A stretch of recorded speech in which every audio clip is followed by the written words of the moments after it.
Hey guys, Retro Reviews here again with another Transformers Cybertron video review.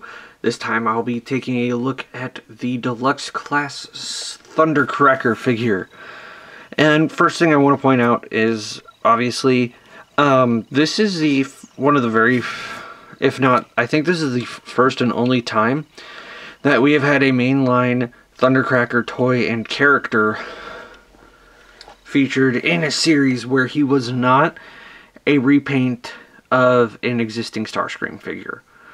So, right off the bat, I think that's a really cool distinction for this Thundercracker. And also, at the time, it was kind of unusual for Transformers to feature realistic alternate modes, even if they weren't officially licensed.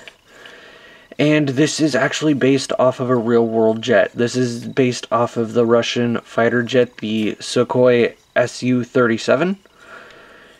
And,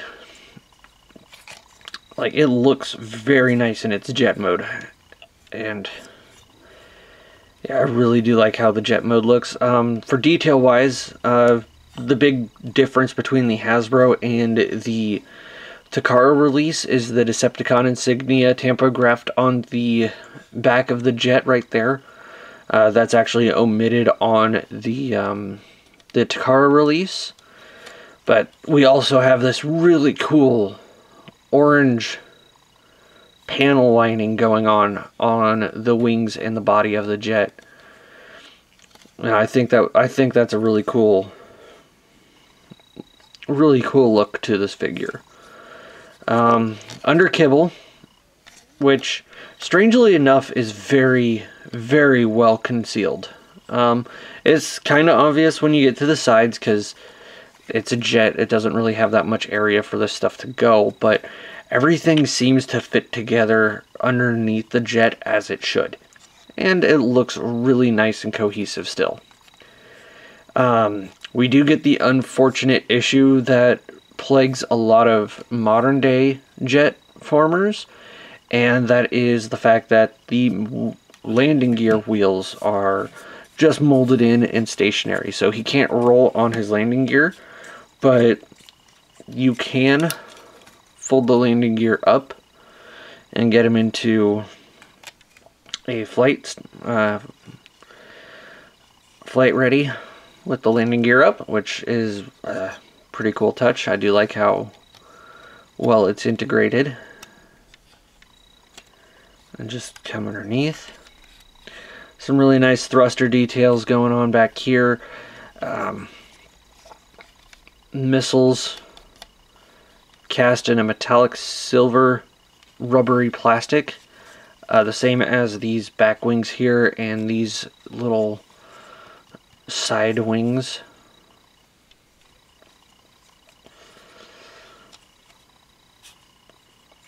But other than that, not really anything else much to talk about in this mode. Real quick, for a size comparison, I'm going to go ahead and bring out the Voyager Siege Optimus Prime. And as you can see, they are quite the same size. Honestly, if this was released if this was released back in 2005, this size figure would have been a deluxe. There's no arguing that. It's very, because everything was packaged in alternate mode back then. So these guys would have shared the same exact bubble size. So this is would clearly have been marketed as a deluxe. So that is it for basic features on the jet mode. It's pretty good swishing size. We do get a standard silver bordered Earth planet key with him. And I'm going to show this off in this mode because it's especially because I feel like it works better in this mode than it does in robot mode, and we'll get to that later. But as you can see, the key jack is stored in the back of the jet, so you just plug the key in and it lifts up this section here on the jet, which would allow us to fire a missile and also see his head. And the missile's right here. The launching mechanism is these two triggers on either side. And you do kind of have to bend it down to get an accurate launch, because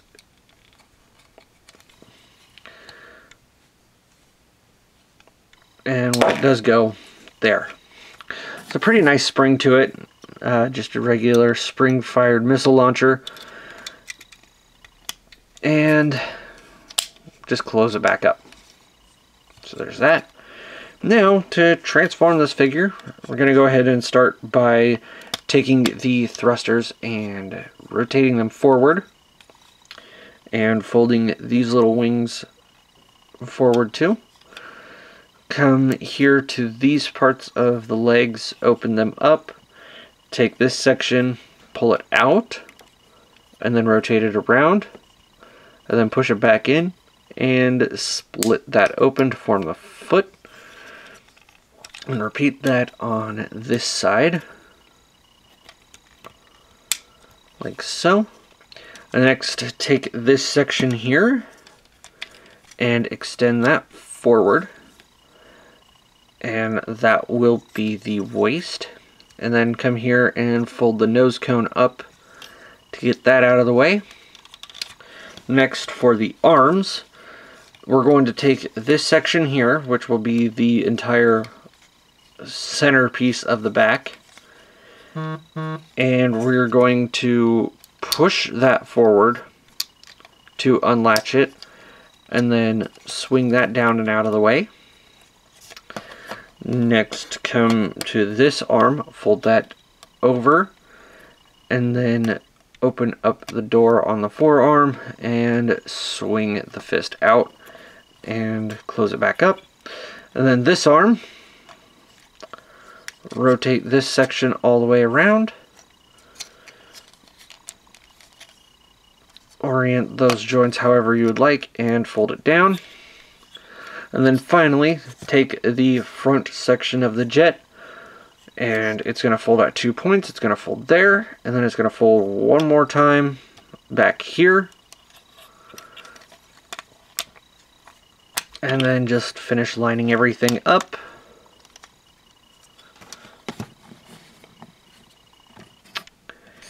And there is Thundercracker in his robot mode. There we go. Now, real quick, go ahead and zoom in, take a look at that head sculpt.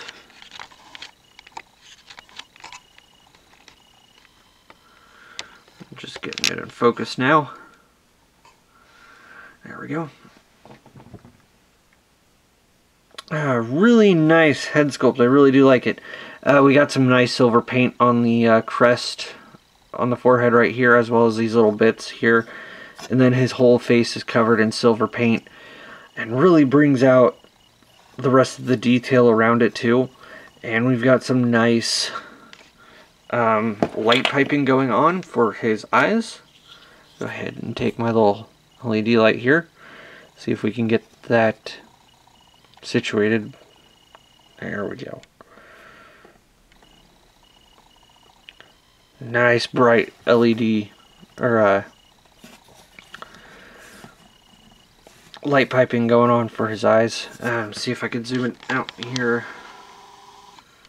And then I'm going to shut off my lights to see if I can get the effect still going.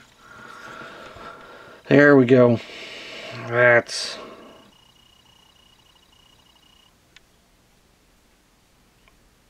a really cool light piping effect. I miss getting to talk about light piping on modern figures. It's a little bit of a shame that it doesn't happen more often nowadays, but oh well. So yeah, here's Thundercracker in his robot mode. Nothing else really new for detail wise except for the head. We did see the arms a little bit underneath, but they're just blocks. There's nothing really to talk about.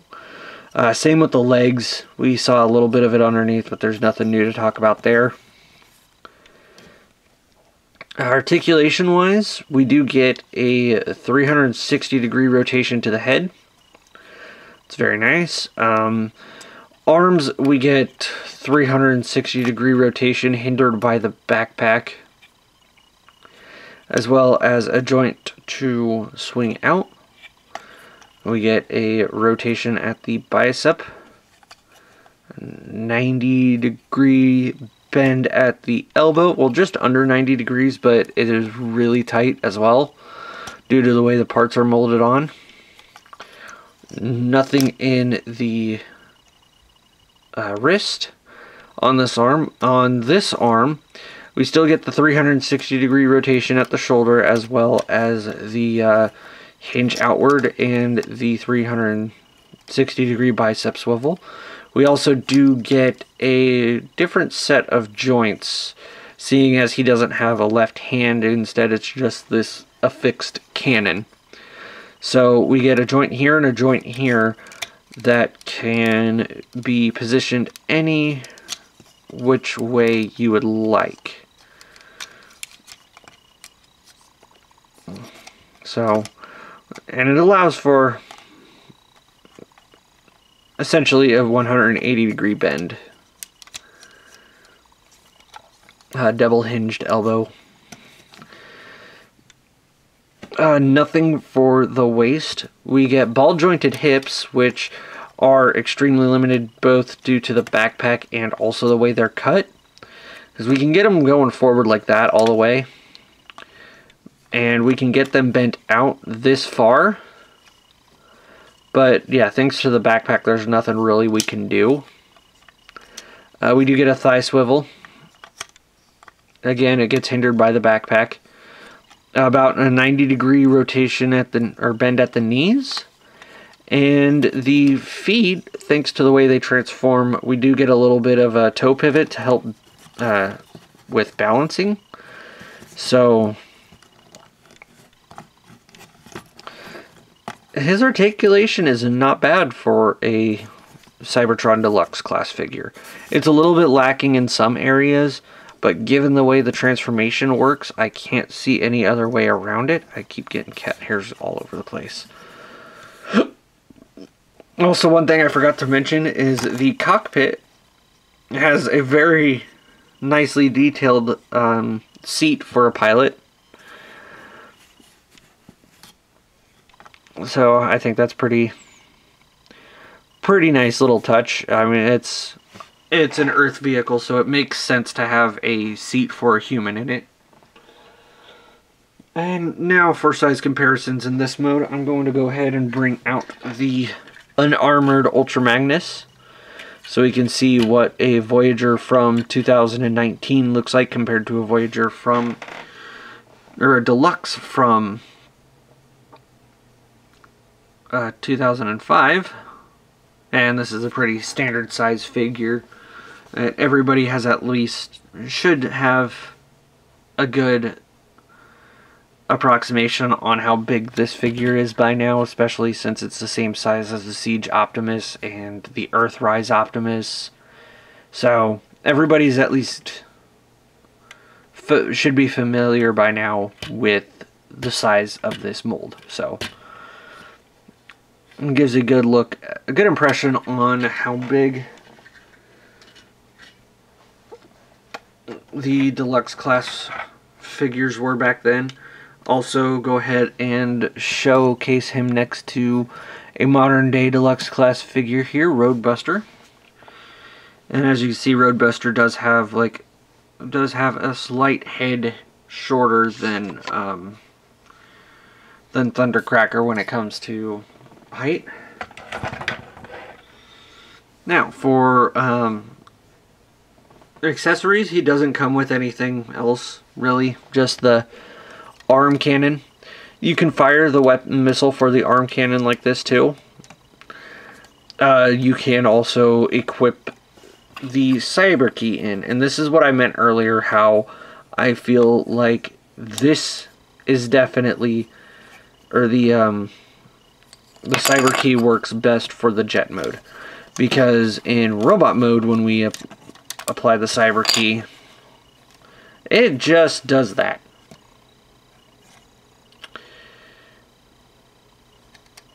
And yeah, as I mentioned before, you can have it closed and still fire off the missile just fine.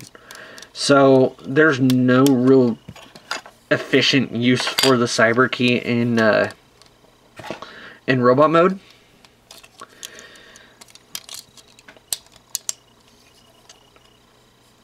But that's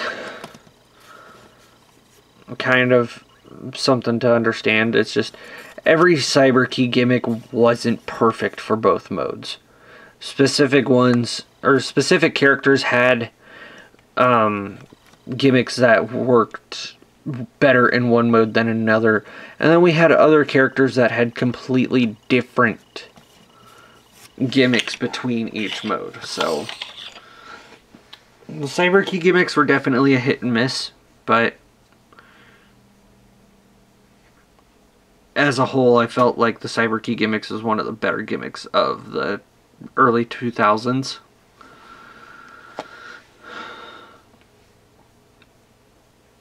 So, yeah. Now, would I recommend Thundercracker? Yes. Thundercracker is a great figure. His only shortcomings are the lack of posability, really, but all of that can be understood due to the way he transforms. Now, one thing I do want to mention is if you get this version of if you get this mold, either the Thundercracker or Skywarp molds that were released for Cybertron, there's one thing to mention. This armature here that rests the arm in place for the left side needs to be tightened up. Because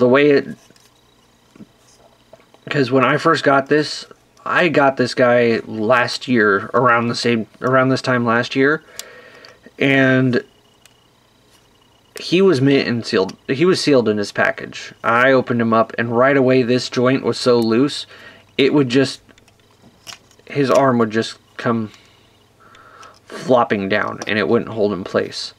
So take some floor polish and definitely tighten up that joint, and you will have a good Thundercracker toy.